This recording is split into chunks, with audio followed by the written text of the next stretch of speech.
Hola compañeros, el día de hoy les vengo a explicar el ejercicio 630 del libro de diseño de experimentos de Montgomery, segunda edición. Entonces, ¿qué dice el experimento? Dice, un ingeniero realizó un experimento para estudiar el efecto de cuatro factores sobre la aspereza superficial de una pieza maquinada. Los factores son A, ángulo de herramienta; B, viscosidad; C, velocidad de alimentación; D, enfriado del fluido.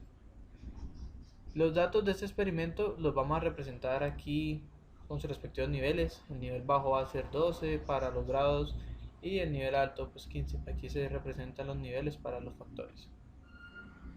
Bueno, entonces vamos a hacer el inciso A, que dice estimar los efectos de los factores representados. Entonces vamos a hacer la parte A, que dice estimar los efectos de los factores y representarlos en una gráfica de probabilidad normal. Para poder llegar hasta allá tenemos que hacer una tabla de diseño experimental o una tabla de signos. ¿Cómo hacemos una tabla de signos? La tomamos de aquí, tomamos A, B, C, D, que son esos cuatro que tenemos en verde, y luego comenzamos a hallar sus diferentes combinaciones: A con B, A con C, A con D, B, C, B, D, dependiendo del número de corrida. Bueno, entonces, como les venía diciendo, entonces vamos a hallar que las combinaciones A, B, A, C, A, D, con el número de corrida. Entonces cada tabla va a tener sus signos. Ya saben que el menos significa bajo y el más significa alto. Entonces comenzamos para A con B en la primera corrida. Menos y menos me va a dar más. En la segunda corrida más y menos me va a dar menos. Simplemente multiplicamos los signos. Así sucesivamente para cada combinación hasta llenar la tabla. Luego de llenar la tabla de signos le asignamos un código Yates. Como pueden observar, cómo funciona el código Yates. Entonces se pone el signo, bueno, la constante que tenga el signo más alto. En este caso sería la de A. Aquí no sería ninguna porque todos son negativos. Aquí digamos A con B, pues son las que están negativas, las que están positivas, A y B. Luego de llenar esta tabla de signos, aquí tenemos la rugosidad, que es nuestra respuesta. Le sacamos una suma y un promedio. Procedemos a realizar una tabla con los contrastes y los efectos. ¿Cómo llamo los contrastes para cada factor? Para encontrar los contrastes, venimos aquí arriba a nuestra tabla de signos y vamos a hallar los contrastes para el factor A. ¿Cómo lo hallamos? Entonces tomamos el signo, paramos acá, tomamos el signo menos el valor que tiene en esa corrida, más el valor de la segunda corrida, menos el valor de la tercera corrida. Y como pueden observar, aquí tenemos los contrastes para el factor de A. Así lo hacemos para B, para C, para todas nuestras combinaciones. Después de hallar nuestros contrastes, procedemos a hallar los efectos. ¿Cómo es la fórmula de los efectos? Es los contrastes sobre 2 a la k menos 1 por n. Nuestra k es 4. ¿De dónde sacamos esa k? Que son el número de experimentos. Entonces, en ese caso, 2 a la k menos 1 por n sería n, el número de réplicas sería 1 y k a la menos 1 haría 3, entonces 2 a la 3 daría 8. En eso dividimos los contrastes, como pueden observar acá. Después de hallar esta tabla de efectos, procedemos a realizar una tabla de probabilidad donde vamos a graficar los efectos contra el porcentaje de probabilidad. Primeramente ordenamos los efectos de menor a mayor y luego, ¿cómo hallamos la probabilidad? Ponemos un contador J de 1 hasta 15 y esa probabilidad se halla, que es J, o sea el valor del contador, menos 0.5 sobre el número total de datos, en este caso sería 15. Luego de hallar nuestra probabilidad, procedemos a graficar efectos versus su porcentaje. Como observamos acá, esta es nuestra gráfica de probabilidad normal de los efectos. ¿Cómo analizamos nuestra probabilidad normal de los efectos? Como podemos observar, tenemos aquí una línea de tendencia de ciertos efectos que siguen un mismo orden y tenemos estos datos dispersos. ¿Qué quiere decir estos datos dispersos? Estos datos dispersos indican que son los efectos que tienen relevancia, que van a tener relevancia. Entonces, este por ejemplo, menos 0,0878 va a corresponder a factor B. Estos que están en amarillo son ya estos los efectos de cada, o sea, estos valores en amarillo son los que van a tener, estos factores son los que van a tener significancia o relevancia en el experimento. Luego de mirar cuáles son los factores que tienen relevancia, que son estos que están en amarillo, procedemos a hacer el análisis de varianza o ANOVA.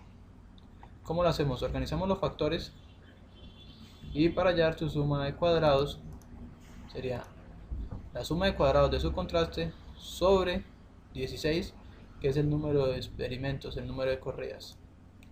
Lo mismo lo hacemos para B, la suma de cuadrados de su valor de su contraste sobre 16. Luego de esto procedemos a hallar sus grados de libertad. En este caso para A, B, C, D, AB y BC corresponderán a 1. El total será el número total de datos menos 1. Para calcular los grados de libertad del error es los grados de libertad totales menos los de cada factor. Aquí en la suma de cuadrados del error sería, para la suma de cuadrados del error es la suma de cuadrados totales menos la de cada factor. Para hallar la MS, que es el promedio de las sumas, es la suma de cuadrados de cada factor sobre sus respectivos grados de libertad. Luego de hallar el promedio de las sumas, procedemos a hallar el valor estadístico de Fisher.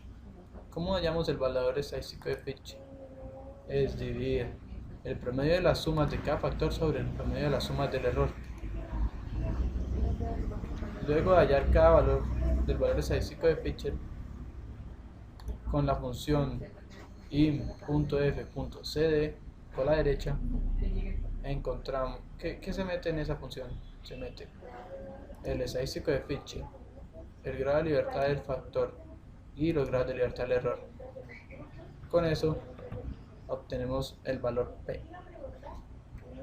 Aquí estos valores P no tienen significancia al 95% porque son mayores a 0.05. Si son mayores a eso no van a tener significancia. Pero aquí en la probabilidad normal de los efectos notamos que había cierta significancia. Procedemos a hacer la prueba de varianza constante. Entonces, ¿cómo hacer la prueba de varianza constante?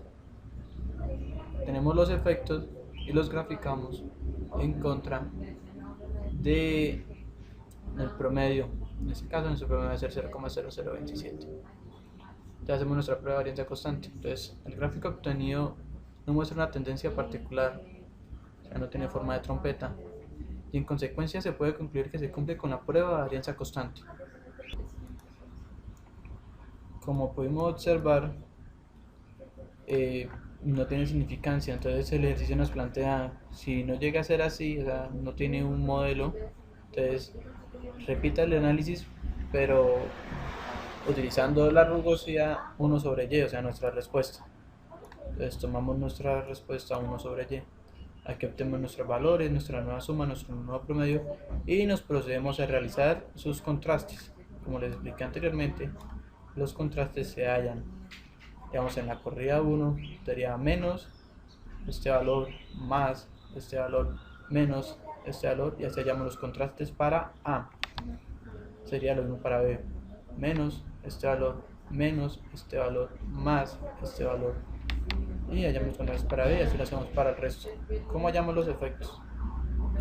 Los efectos son los contrastes sobre 2 a la k menos 1 por n.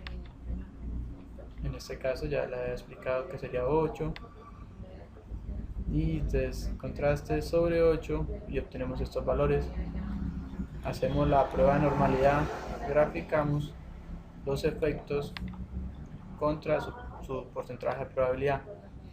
La probabilidad se halla con J, que es nuestro contador, el valor del contador, menos 0.5 sobre el número de datos, sería 15.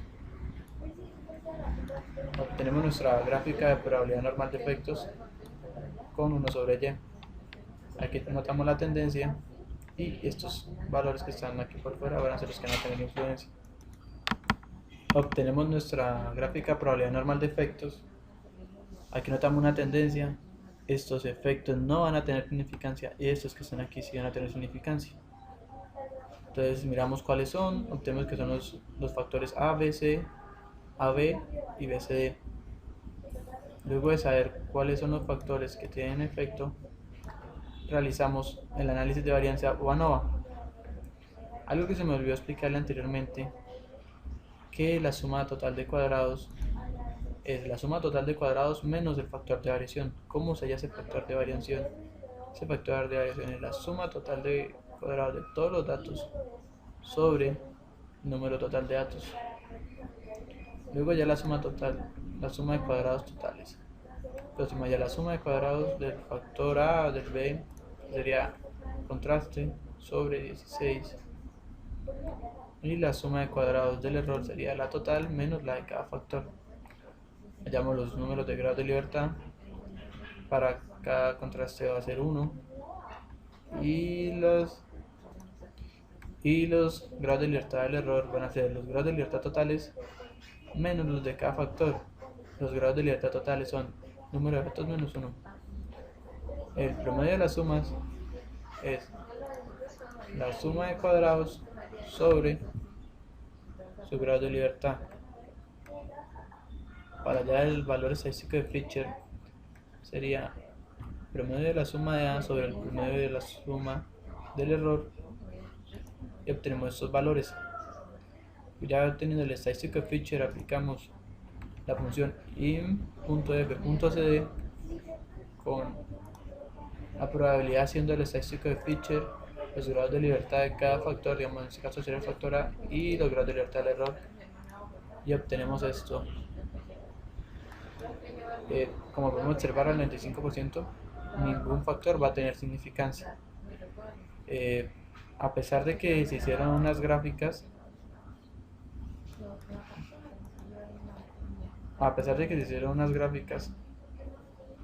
de los efectos, del efecto A, el efecto B, el efecto C, el efecto D, donde hallamos intervalos de confianza y solo obtuvimos que el factor B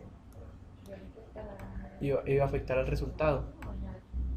También realizamos sus gráficas dobles y obtuvimos que efectivamente solo las que se combinan con B, que son las que se cruzan, son las que van a tener efecto. Pero no sabemos por qué la ANOVA no nos resulta. Nos dice que no tiene significancia cuando las gráficas nos dicen lo contrario.